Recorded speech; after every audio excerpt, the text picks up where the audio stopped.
4 নম্বর দায়িত্ব হলো মায়ের গর্ভাবস্থায় মায়ের সতর্কতা অবলম্বন করা। আজকাল আমাদের মা বোনেরা দেখা যায় গর্ভের অবস্থা তৈরি হলে তাদেরকে অনেক কিছুতে ছাড় দেওয়া হয়, নামাজ কালাম না পড়লেও হয়, ওই টিভি সিনেমা দেখতেছে, ভালো লাগতেছে না, অন্যায় অশ্লীল কাজকর্ম করতেছে।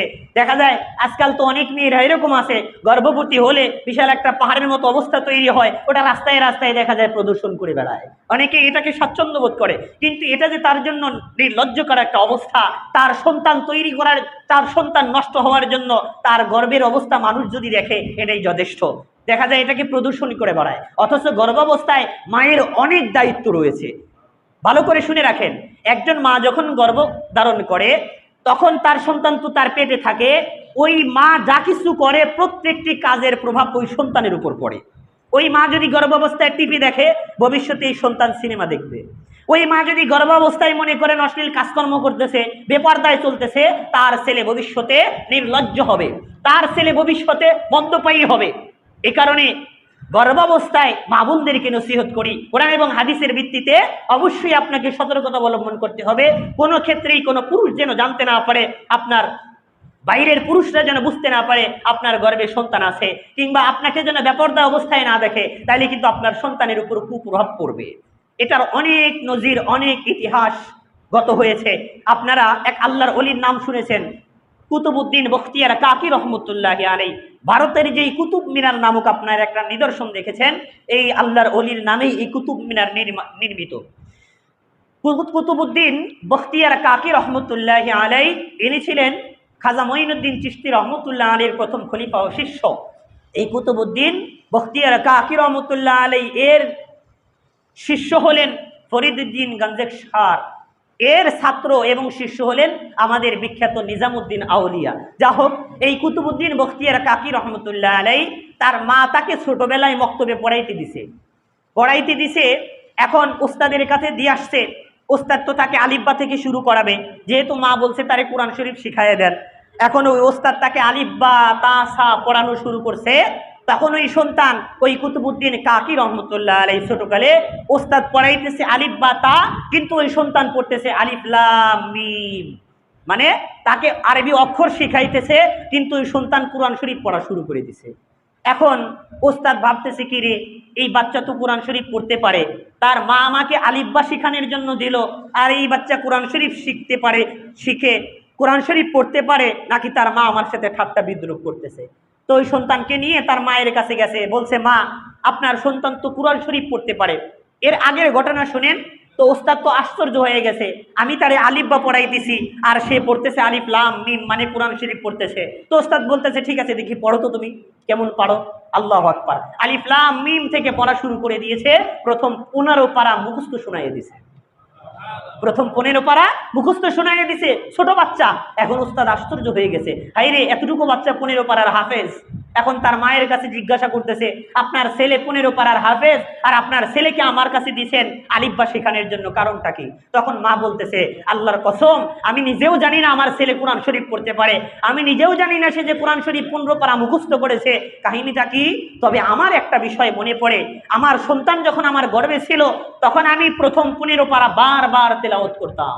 সম্ভবত গর্ভে থাকা অবস্থায় আমার থেকে শুনে শুনে আমার সন্তান 15 পারা মুখস্থ করে ফেলেছে। গর্ভে থাকা অবস্থায় মা বারবার কোরআন শরীফ তেলাওয়াত করেছে, আর সন্তান গর্ভে থাকা অবস্থায় ওইগুলো মুখস্থ করে নিয়েছে। আপনারা ভালো করে একটা বিষয় শুনে রাখবেন, শিশুকালে ছোটবেলায় সন্তানদের মস্তিষ্ক একদম কচি থাকে, তার মধ্যে গুনাহের কোনো ছাপ থাকে না। যেই মানুষ যত গুনাহ কম করে তার ব্রেন তত স্বচ্ছ থাকে। আপনার ব্রেন যদি ভালো রাখতে চান, গুণাবর্জন করেন, ব্রেন ক্লিয়ার থাকবে। দেখবেন আমাদের মাদ্রাসার সমাজে দেখা যায় কোনো একটা জিনিস মুখস্থ না থাকলে, হাফেজরা মুখস্থ করলে না পারলে আমাদের ওস্তাদরা নসিহত করতেন, গুনাহ ছেড়ে দাও। গুনাহ করার কারণে অন্তর নাপাক হয়ে যায়, ব্রেনের উপর একটা ছাপ পড়ে, যার কারণে মুখস্থ শক্তি দুর্বল হয়ে যায়। তো শিশুকালে ওই শিশুদের ব্রেন খুব ক্লিয়ার থাকে, সব কিছুই কভার করে নেয়, কিন্তু প্রকাশ করতে পারে না। আবার বালেগ হওয়ার পরে ব্রেন শক্তি অতটা থাকে না, সবকিছু বের করতে পারে কিন্তু সবকিছু কভার করতে পারে না। এটা হলো আপনি বায়োলজিক্যাল একটা সিস্টেম আছে, দেখবেন, পড়বেন, বুঝবেন, আমাদের শরীয়তগতভাবে এই নির্দেশনাটি আছে। শিশু যখন কথা বলতে পারে না, মানে কোনো কিছু প্রকাশ করতে পারে না, তখন প্রকাশ করার ক্ষমতা থাকে না, কিন্তু কভার করার ক্ষমতা সবচেয়ে বেশি থাকে। আবার যখন প্রকাশ করতে পারে তখন বেশি কভার করতে পারে না, মানে বেশি মুখস্থ করতে পারে না, খালি প্রকাশ করতে পারে। এ কারণে শিশু অবস্থায় আপনার সন্তানকে যা কিছু শেখাবেন এটা বড় হলে প্রকাশ পাবে। আপনি বুঝতেছেন, বলতেছেন, ভাবতেছেন এরে বারবার পড়ায় লাভ কি, এ তো আর পড়তে পারতেছে না, কিছু করতে পারতেছেন না। আপনার চাইতে ব্রেন বেশি আপনার শিশু সন্তানের, আপনার চাইতে বেশি কভার করতে পারে সে। আপনি যেটাই শেখাবেন সেটাই সে ক্যাচ করে নেবে, বড় হলে সেটা সেটা প্রকাশ করবে। এই কারণে পেটে যখন সন্তান থাকে ওদের ব্রেন কিন্তু ক্লিয়ার, মা যা কিছু করবে ওই সব কিছু ওই সন্তান মুখস্থ করে নেয়। এখন গর্ভ অবস্থায় যদি মা যদি টিভি দেখে, মোবাইলে যদি অশ্লীল গান বাজনা শোনে, এগুলো সন্তান মুখস্থ করে না। যখন প্রকাশ করার সময় হবে, এই সন্তান যখন বড় হবে তখন কি এর ভালো কিছু শিখাইলে কভার করতে পারবে, না কিছু খারাপ যেই জিনিসগুলো তার মধ্যে ঢুকানো হয়েছে সেইগুলোই বের হবে। এ কারণে আপনি যদি ভালো সন্তান চান অবশ্যই আপনার স্ত্রীকে গর্ভাবস্থায় সতর্ক অবস্থায় থাকতে বলবেন।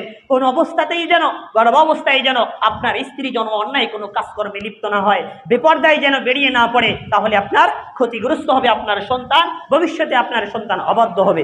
আম্মা বা'দু ফাআউযু বিল্লাহি মিনাশ শাইতানির রাজীম। বিসমিল্লাহির রহমানির রহিম। মান আমিলা সালিহান ফালিনাফসিহি ওয়া মান আসাআ ফাআলাইহা। সাদাকাল্লাহুল আযীম। وقال صاحب القرآن صلى الله عليه وسلم: تنكح المرأة لأربع: لمالها ولحسبها وجمالها ولدينها، فاظفر بذات الدين تربت يداك، أو كما قال النبي عليه الصلاة والسلام. فقد قال الله سبحانه وتعالى آمرا ومخبرا للمؤمنين والمؤمنات إلى يوم القيامة: إن الله وملائكته يصلون على النبي يا أيها الذين آمنوا صلوا عليه وسلموا تسليما. اللهم صل على محمد وعلى آل محمد كما صليت على إبراهيم وعلى آل إبراهيم إنك حميد مجيد. اللهم بارك على محمد وعلى آل محمد كما باركت على إبراهيم وعلى آل إبراهيم إنك حميد مجيد. الحمد لله। সকল প্রশংসা আল্লাহ তাআলার জন্য, যিনি আমাদেরকে গত জুমার ন্যায় আজকে পবিত্র জুমার দিনে জুমার নামাজ আদায়ের লক্ষ্যে পাক ও পবিত্র হয়ে মসজিদে আসার তৌফিক দান করেছেন। সকলেই শুকর আদায় করি, বলি আলহামদুলিল্লাহ। সম্মানিত উপস্থিতি, আমরা রমজানের পরের জুমা থেকেই ধারাবাহিক শিরোনামে আলোচনা শুনতেছিলাম। আমাদের আলোচনার বিষয়বস্তু যেগুলো আলোচনা হয়েছে, মা বাবার ফজিলত, মা বাবার সাথে নাফরমানি করলে কি ক্ষতি, সন্তানের পক্ষ থেকে মা বাবার কি কি হক রয়েছে সেগুলো আমরা আলোচনা শুনেছি। আজকে আমরা আলোচনা শুনব মা বাবার পক্ষ থেকে সন্তানের কি কি হক রয়েছে, সন্তানের প্রতি মা বাবার কি কি দায়িত্ব কর্তব্য, এটা সম্পর্কে আজকে আমরা আলোচনা শুনব।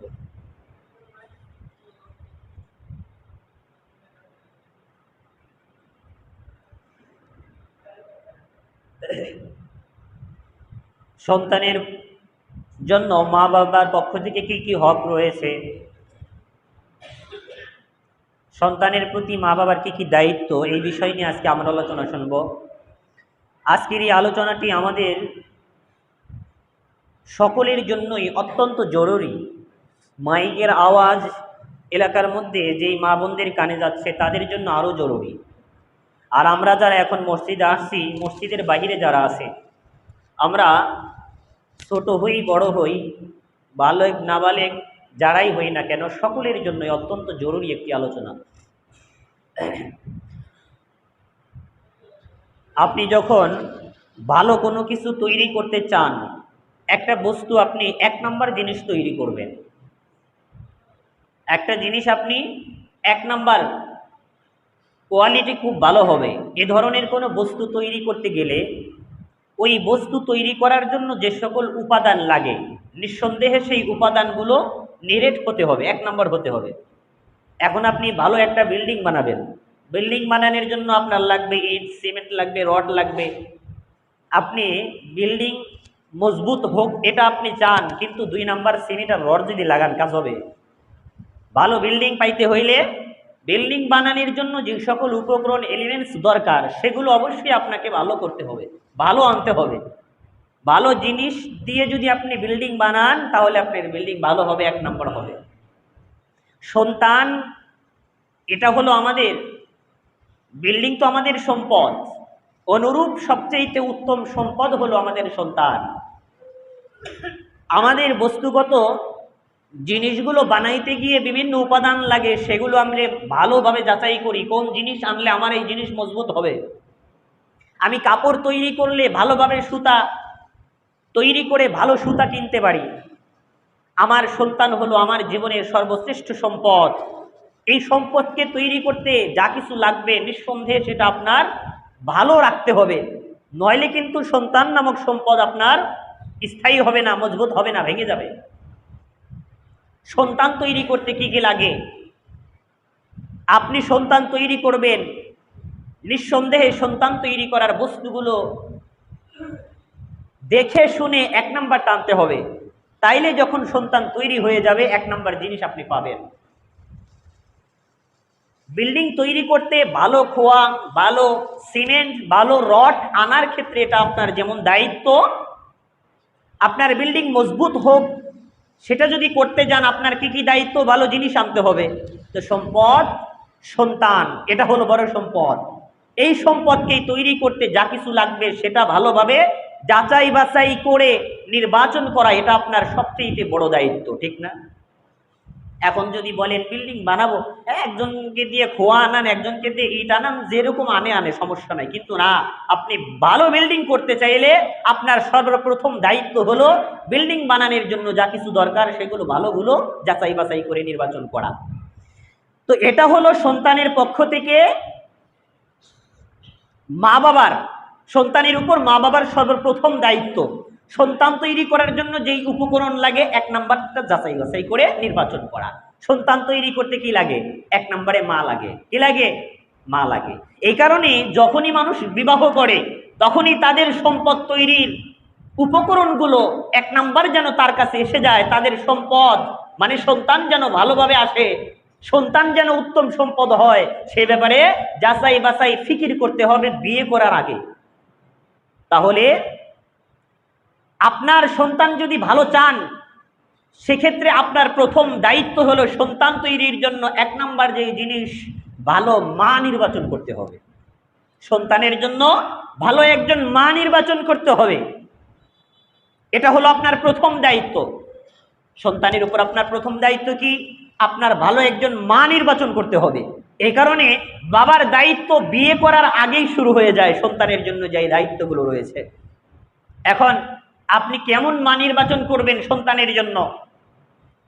মা এটা হলো সন্তান তৈরির কারখানা, এটা যদি ভালো করতে পারেন আপনার সন্তান এমনিই ভালো আসবে। আপনি বোতলের মধ্যে যদি পানি রাখেন, বোতল কাত করলে পানি পড়বে, আর যদি তেল রাখেন কাত করলে তেল পড়বে। যদি আপনি পানি রেখে তেলের আকাঙ্ক্ষা করেন তেল পড়বে এই আশায় থাকেন, কাত করলে কি তেল পড়বে না পানি পড়বে? পানিই পড়বে। তো মা এটা হলো দামি একটা উপকরণ সন্তানের তৈরির জন্য। আপনি এই মা নামক এই উপকরণ পানি রাখবেন নাকি তেল রাখবেন সেটা আপনার ব্যাপার। সন্তানকে যদি আপনি তেলের মতো দামি চান, তাইলে মা নামক উপকরণ আপনার তেলের মতো দামি জিনিস লাগবে। আর যদি ভাবেন যে পানি হইলেই হয়, তাইলে যে কোনো এক জায়গা থেকে একটা ধরে এনে বিয়ে শাদী করলেই হয়। এই কারণে কোরআন এবং হাদিসের মধ্যে মা নির্বাচনের ক্ষেত্রে অত্যন্ত গুরুত্ব সহকারে বিধান নির্বাচন করা হয়েছে, বিধান দেওয়া হয়েছে কেমন মা তোমরা নির্বাচন করবা। সন্তানের জন্য 1 নাম্বার দায়িত্ব কর্তব্য ভালো মা নির্বাচন করা। বুখারী শরীফের হাদিসের মধ্যে আসছে কেমন মা নির্বাচন করলে তোমার সম্পদ মানে তোমার সন্তান দামি সম্পদে পরিণত হবে। বুখারী শরীফের হাদিস 5090 নম্বর হাদিস। قال رسول الله صلى الله عليه وسلم تنكح المرأة لأربع لمالها ولحسبها وجمالها ولدينها فاظفر بذات الدين تربت يداك أو كما قال النبي عليه الصلاة والسلام। রাসূল বলতেছেন মেয়েদেরকে 4টি বিষয় দেখে বিয়ে করা উচিত। মেয়েদের মধ্যে 4টি বৈশিষ্ট্য দেখে বিয়ে করা উচিত। যদি এই 4টি বৈশিষ্ট্য দেখে কেউ বিয়ে করে তাহলে নিঃসন্দেহে তার সন্তান নেক হবে, তার সন্তান দামি সম্পদ হবে। 1 নাম্বার ওয়ালিমালিহা, সংখ্যার দিক থেকে যেই প্রথমভাবে 1 নাম্বার নির্বাচন করা হয়েছে, গুরুত্বর দিক থেকে শেষের দিকে গণনা হবে। 1 নাম্বার হলো সম্পদ দেখে। সম্পদ আপনি বিয়ে করার ক্ষেত্রে সবার পরে দেখবেন, শেষের দিক থেকে আল্লাহর রাসূল বলছেন ওয়ালিদিনিহা, প্রধান বক্তা সবার শেষে আছে, ঠিক আছে না? তো সর্বশেষে রাসূল যেটি বর্ণনা করেছেন ওটার গুরুত্ব সবচেয়ে বেশি। ওয়ালিদিনিহা, দিনদারিত্বের ক্ষেত্রটা আপনি বিবেচনা করবেন। আপনি যাকে বিয়ে করতেছেন তার দিনদারিত্বের অবস্থা কেমন, তার মধ্যে ধার্মিকতা কেমন আছে, নাকি আধুনিকতার জোয়ারে ভেসে গিয়ে আধুনিকতার আর মডেলের ছোঁয়াপে এসে নষ্ট হয়ে গেছে। হ্যাঁ, সভ্য সমাজের সাথে তাল মিলিয়ে তার সংস্কৃতি ভুলে গিয়ে বর্তমানে নোংরামের ছোঁয়ায় সে হারিয়ে গেছে। এরকম যদি মডার্ন মেয়ে বিয়ে করেন, এ কারণে আমাদের জাতীয় দলের একজন খেলোয়াড় বলেছিলেন ফ্রি মিসিং এ আড্ডায় একজন অভ্যস্ত মেয়েকে বিয়ে করলে আর যাই হোক আপনার সন্তানকে ভালো একজন মা দিতে পারবেন না। এই কথা বলার অপরাধে বাংলাদেশের নাস্তিকরা অনেক কিছুই তার বিরুদ্ধে বলেছে। যা হোক, দিনদারিত্বের বিষয়টি অবশ্যই খেয়াল করবেন। আপনি যাকে বিয়ে করতেছেন নামাজ কালাম সে পড়তে পারে কিনা, তার মধ্যে দ্বীনের জ্ঞান আছে কিনা, কোরআন শরীফ পড়তে পারে কিনা, তার মধ্যে ধার্মিকতা ধর্মের ভালোবাসা কতটুকু আছে, এটা দেখা এটা আপনার জন্য ফরজ।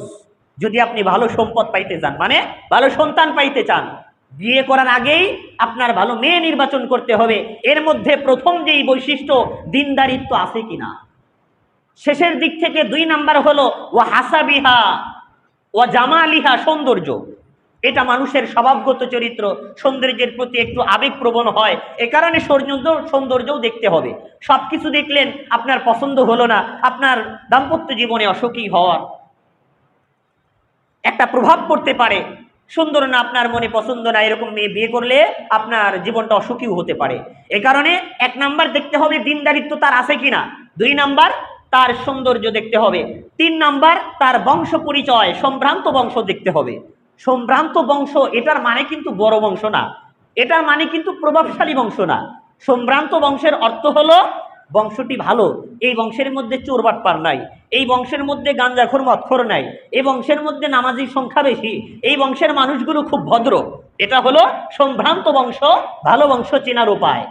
যদি এই বংশটি প্রভাব প্রতিপত্তিতে কমও থাকে, রাজনীতির ময়দানে ক্ষমতায় যদি তাদের কমও থাকে, কিন্তু তাদের বংশ ভালো, তাদের বংশের মধ্যে খারাপ মানুষ নাই, এই ধরনের বংশের মধ্যে বিয়ে করেন। আল্লাহ রাসূল সিস্টেম করে দিয়েছেন, কৌশল বলে দিয়েছেন, এইভাবে এই বৈশিষ্ট্য দেখে যদি তুমি বিয়ে করো তাহলে তোমার আসল সম্পদ সন্তান 1 নাম্বার পাইবা।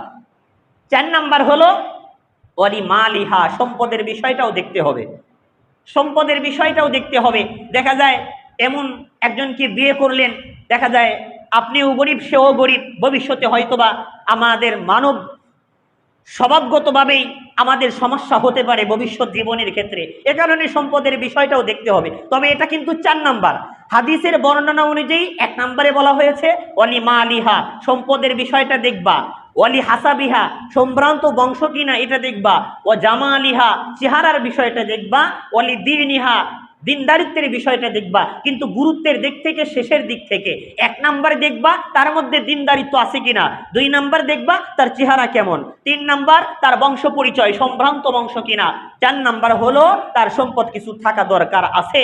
এরপর রাসূল বলেন ফাজফুর বিজাতিদ দ্বীন, তোমরা বিয়ের ক্ষেত্রে দিনদারিত্বকে প্রাধান্য দাও। কোনো কিছু যদি না থাকে, সে যদি দিনদারিত্ব তার মধ্যে থাকে, ধার্মিকতা তার মধ্যে যদি থাকে, আল্লাহর উপর ভরসা করে বিয়ে করে নাও, আল্লাহ তোমার সংসারের মধ্যে বরকত দিবেন। কিন্তু আমাদের সংস্কৃতিটা কেমন, সবার আগে কি দেখি, চেহারা আর সম্পদ। আল্লাহ রসুল বলছেন সবার আগে তার মধ্যে দিনদারিত্ব দেখো। সবকিছু পাইলা, তার মধ্যে যদি ধার্মিকতা না পাও, তোমার জীবনে সংসারে শান্তি আসবে না, উন্নতি হবে না। শান্তি বলতে কি বোঝেন? পেরেশানি মার্কা জীবন, সম্পদের অভাব নাই, এটা তো শান্তিময় জীবন না। কোনো কিছুই নাই, কিন্তু স্বামী স্ত্রীর মধ্যে ভালো একটা মহব্বত, স্বামী বাইর থেকে আসলে স্ত্রী তাকে অভিবাদন জানায়, তাকে হাসি মুখে একটা উপহার দেয়, তার সাথে ভালোবাসা মহব্বতে থাকে, এটাই তো সুখী জীবন। তো আপনি যদি এই সুখ চান, অবশ্যই আপনাকে বিয়ের ক্ষেত্রে ধার্মিকতা, দিনদারিত্বকে বিবেচনা করতে হবে। এরপর রসুল বলেন বিয়ের ক্ষেত্রে সব তুমি করলা, কিন্তু দিনদারিত্বের বিষয়টা তুমি দেখলা না, তারিবাত ইয়াদাকা, তাহলে কিন্তু তোমার জীবন জাহান্নামে পরিণত হবে। তারিবাত ইয়াদাকা, এটার অর্থ হলো তোমার হাত ধ্বংস হয়ে যাবে, তোমার জীবন বরবাদ হয়ে যাবে যদি তুমি দিনদারিত্বকে বিয়ের ক্ষেত্রে প্রাধান্য না দাও। বিয়ের ক্ষেত্রে আপনি দিনদারিত্বকে প্রাধান্য দিলেন না, মেয়ে মনে করেন ফ্রি মিসিংয়ে ভার্সিটির বারান্দায় আড্ডায় অভ্যস্ত হয়ে জীবন যাপন করেছে, অথবা বেপরদায় চলাফেরা করেছে, মডার্ন সেজে সে আধুনিক জীবনে অভ্যস্ত, এ ধরনের একটা মেয়েকে বিয়ে করলেন, ভবিষ্যতে কিন্তু আপনাকে অন্ধকারে পড়তে হবে। রসুল এটাই বলেছেন, দিনদারিত্ব না দেখে যদি তুমি বিয়ে করো, তোমার জীবনে সুখ হবে না, সুখ হবে না। এটার প্রথম অসুখের কারণ তোমার তো স্ত্রী, 2 নাম্বার হলো তোমার সন্তান। কারণ এই যে তুমি 2 নাম্বার মাল যে তুমি কিনছো, এখান থেকে যেটা তৈরি হবে, এই কারখানা থেকে যেই বস্তু তৈরি হবে, সেটা 2 নম্বর হবে, মানে তোমার সম্পদ সন্তান। আর তোমার সন্তান যদি 2 নাম্বার তোমার জীবনে আসে, আল্লাহু আকবার, আপনারা ভালো জানেন যাদের সন্তানগুলো অবাধ্য, বিড়ি সিগারেট গাঞ্জা খায়, এদের জীবনে কিন্তু কোনো সুখ নাই, এদের টেনশন, হাইরে আমার ছেলে তো মাগরিবের পর বাইরে গেছে, না জানি কোন মেয়েরে ধরে নিয়ে আসে, না জানি কোন দোকানে গিয়ে গাঞ্জা খেতে গিয়ে, মদ খেতে গিয়ে টাল হয়ে পড়ে থাকে, না জানি কার সাথে মারামারি ঝগড়াঝাটি করে। বাবার কিন্তু খুব টেনশন, সন্তানগুলো যদি মানুষ না হয়। বাবার কোটি টাকা থাকলেও ওই বাবার কিন্তু সুখ থাকে না, সন্তান যদি চোর বাটপার হয়। যারা বাবা হয়েছেন খেয়াল করেন। তাহলে আমরা যারা এখনো বাবা হইনি, হওয়ার পথে, আবার হওয়ার সম্ভাবনাও আছে, 4টা 5টা হয়েছে, আরো নেবেন আলহামদুলিল্লাহ, তো আরো সতর্ক হওয়া উচিত। আমার সন্তান যেখান থেকে আসবে, যেই উপকরণ থেকে আমার সম্পদ তৈরি হবে সন্তান, অবশ্যই সেই উপকরণ যেন ক্লারিফাই হয়, ক্লিয়ার হয়, সেটার মধ্যে যেন 2 নাম্বার পচা মাল, নরমাল মাল যেন না থাকে, সেটাকে আমরা অবশ্যই বিবেচনা করব। আল্লাহ আমাদের তৌফিক দান করুন। তাহলে 1 নাম্বার সন্তান পাইতে হইলে, আপনি যদি বাধ্য সন্তান পেতে চান, 1 নাম্বার কি করতে হবে? ভালো একজন মা নির্বাচন করতে হবে। তাহলে আমি হুজুগে আবেগে একজন মেয়েরে বিয়ে করলাম, চলবে? চলবে না। কিন্তু বাবা মার অনুমতিতে, তাদের পরামর্শে, তাদের সাথে বোঝাপড়া করে, 1বার নয় 2বার 3বার দেখে, ভালো মন্দ দেখে বিয়ে শাদী করেন, আল্লাহ বরকত দিবেন। তবে দেখার ক্ষেত্রে সবার আগে কি দেখবেন? দিনদারিত্ব দেখবেন।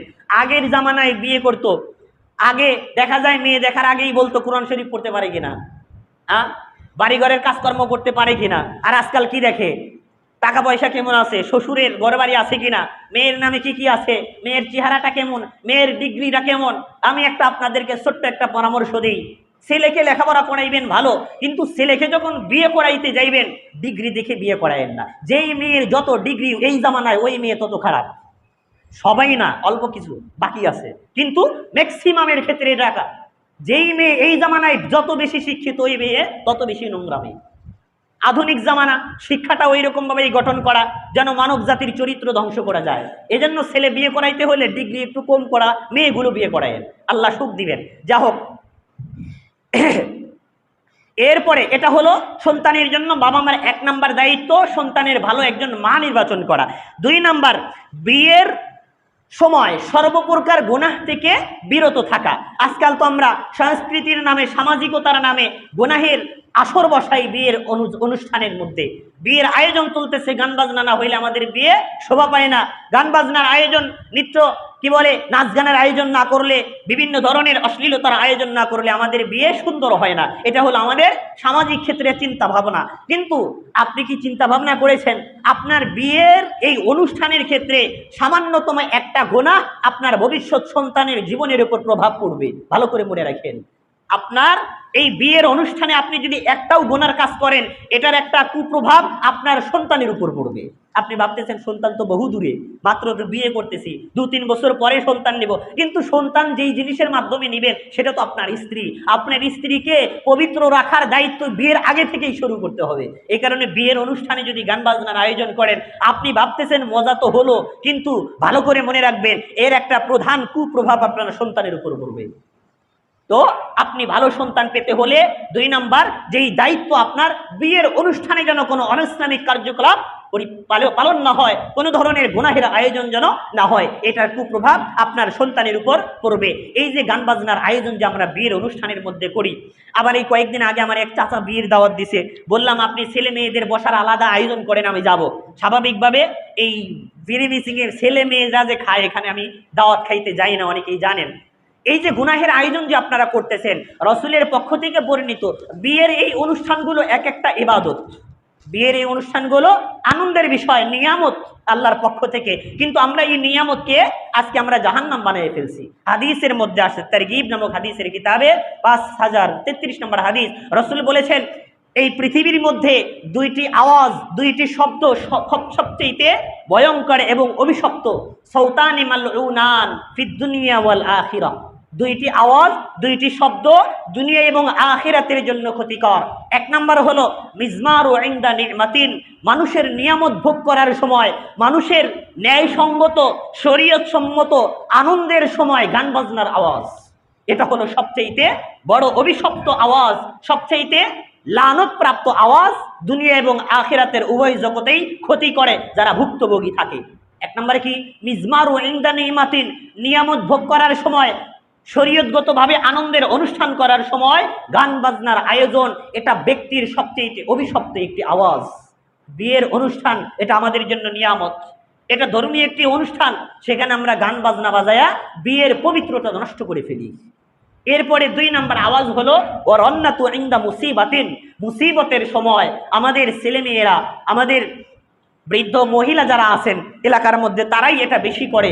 মুসিবতের সময় হাহুতাশ করে শোক পালন করা, মাতম করা, বিভিন্নভাবে চিল্লায়া কান্নাকাটি করা। বিপদের সময় ছেলে মারা গেছে, বিভিন্ন ধরনের হাহুতাশ করতেছে, শোকের কারণে বিভিন্ন ধরনের কি বলে অন্যরকম কথাবার্তাও মুখ দিয়ে বের হয়ে যায়। রসুল বলেছেন এটাও একটা অভিশপ্ত, একটা লানত প্রাপ্ত শব্দ, আওয়াজ, এটা করা যাবে না। তো আমাদের আসল উদ্দেশ্য হলো বিয়ের অনুষ্ঠানে গান বাজনার আওয়াজ ওই বাড়িতে যত সদস্য থাকবে, যাদের মাধ্যমে আয়োজন চলতেছে, তাদের দুনিয়া এবং আখিরাতকে নষ্ট করে দিবে।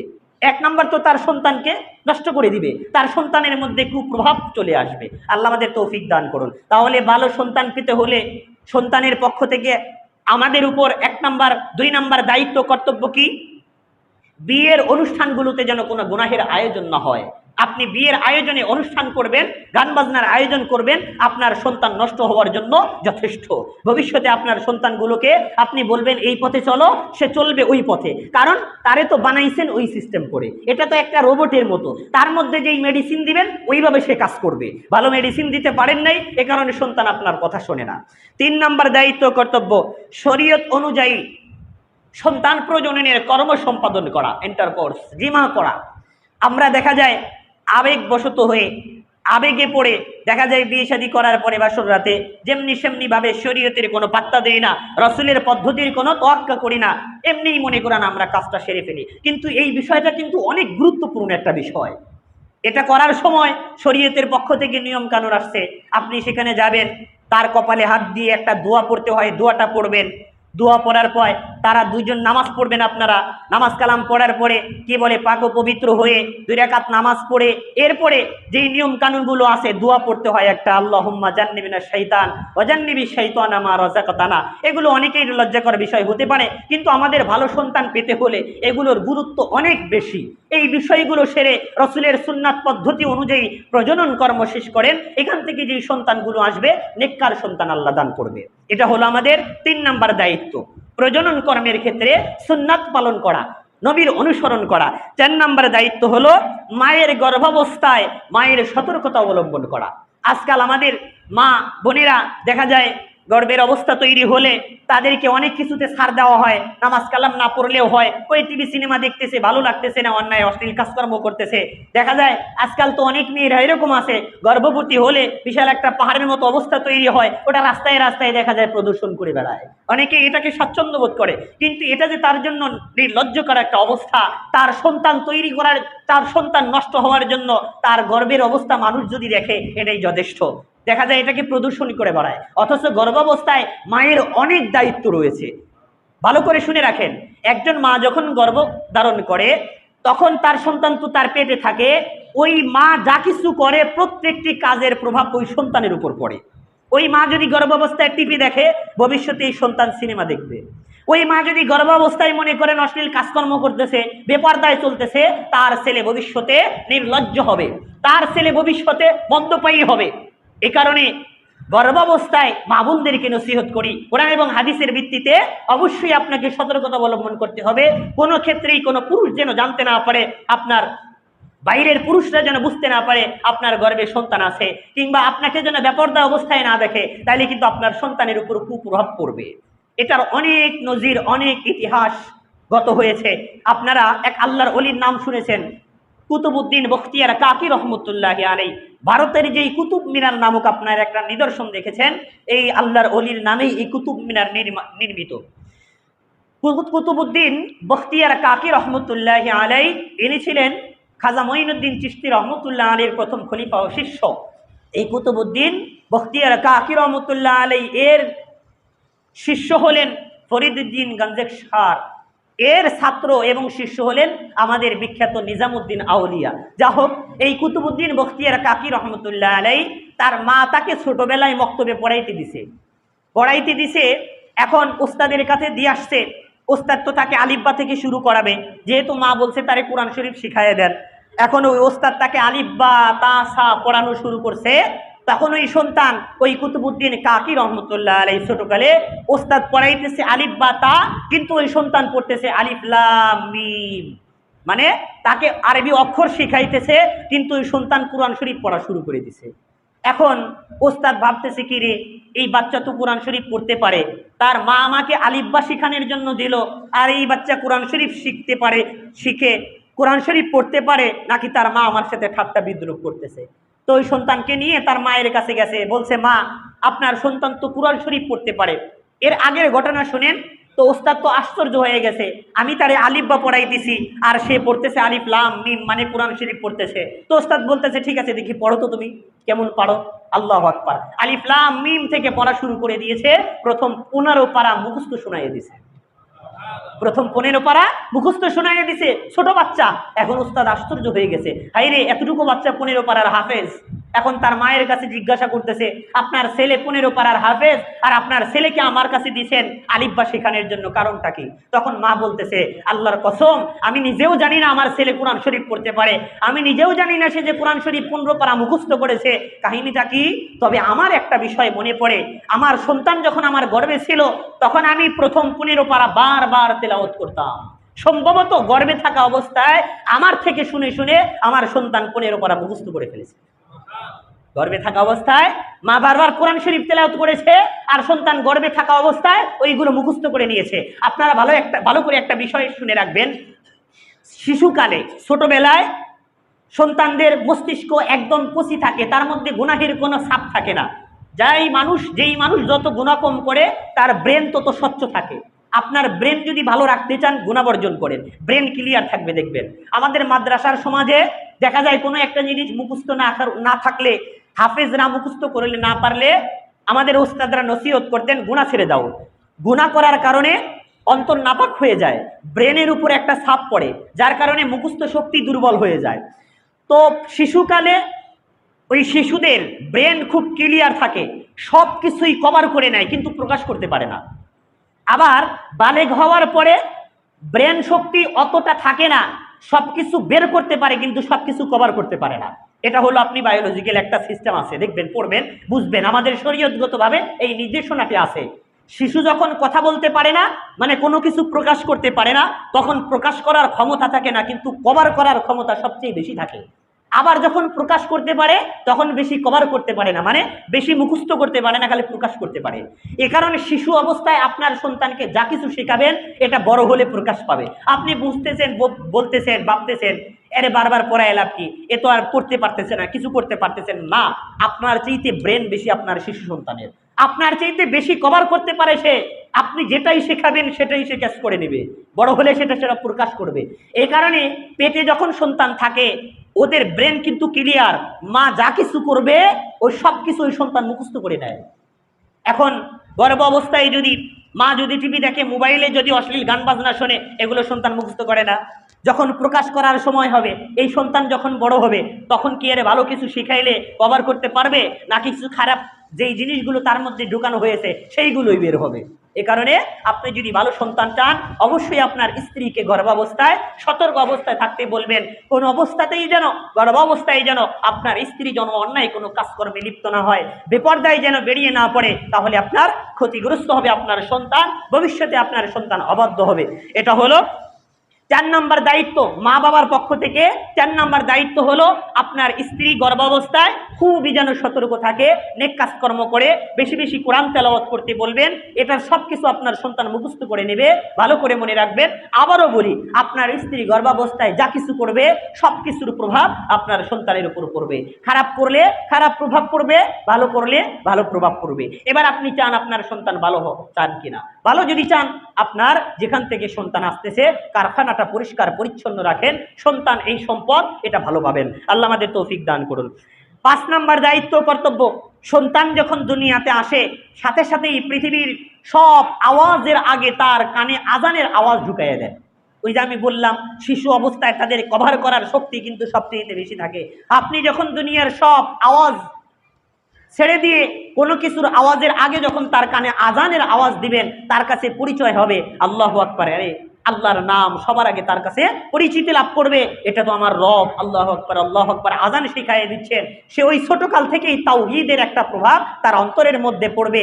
যখন সে প্রকাশ করা শুরু করবে তখন এই তাওহীদের পক্ষ থেকে তাওহীদ মিশ্রিত ভালো জিনিসগুলোই আপনার সন্তান থেকে প্রকাশ পাবে।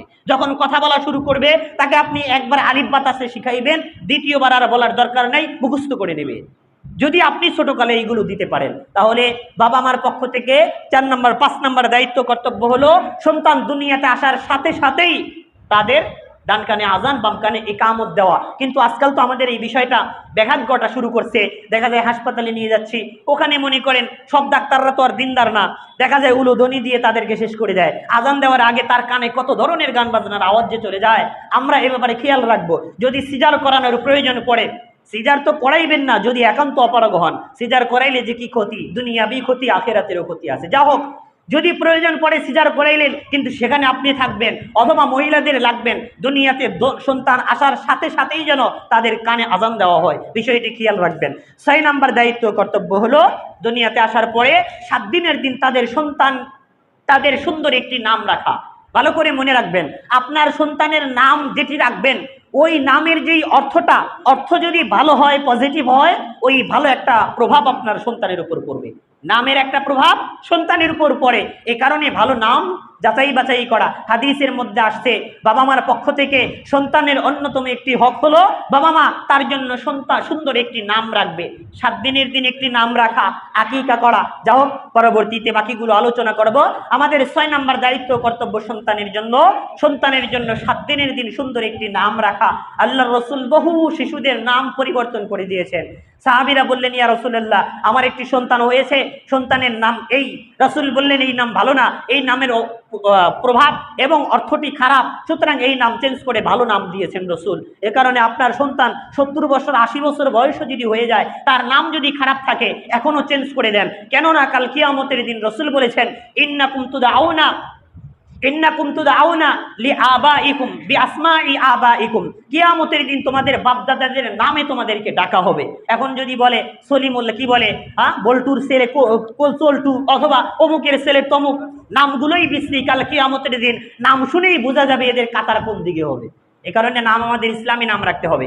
আমরা যদি না পারি, আলেমদেরকে জিজ্ঞাসা করি, যারা জানে তাদের কাছে জিজ্ঞাসা করে সন্তানের জন্য ভালো একটি নাম যাচাই বাছাই করে নির্বাচন করা, এটা হলো মা বাবার পক্ষ থেকে সন্তানের জন্য 6 নাম্বার হক, এবং সন্তানের উপর মা বাবার পক্ষ থেকে গুরুত্বপূর্ণ একটি দায়িত্ব কর্তব্য। আল্লাহ আমাদেরকে বোঝার তৌফিক দান করুন। যে আলোচনাগুলো হলো এগুলো বোঝার তৌফিক দান করুন। বাকি হকগুলো ইনশাআল্লাহ সামনের সপ্তাহে আমরা আলোচনা শুনবো। প্রায় 16টি হকের আলোচনা আমরা শুনবো বাবা মার পক্ষ থেকে দায়িত্ব কর্তব্য সম্পর্কে। আল্লাহ আমাদের তৌফিক দান করুন।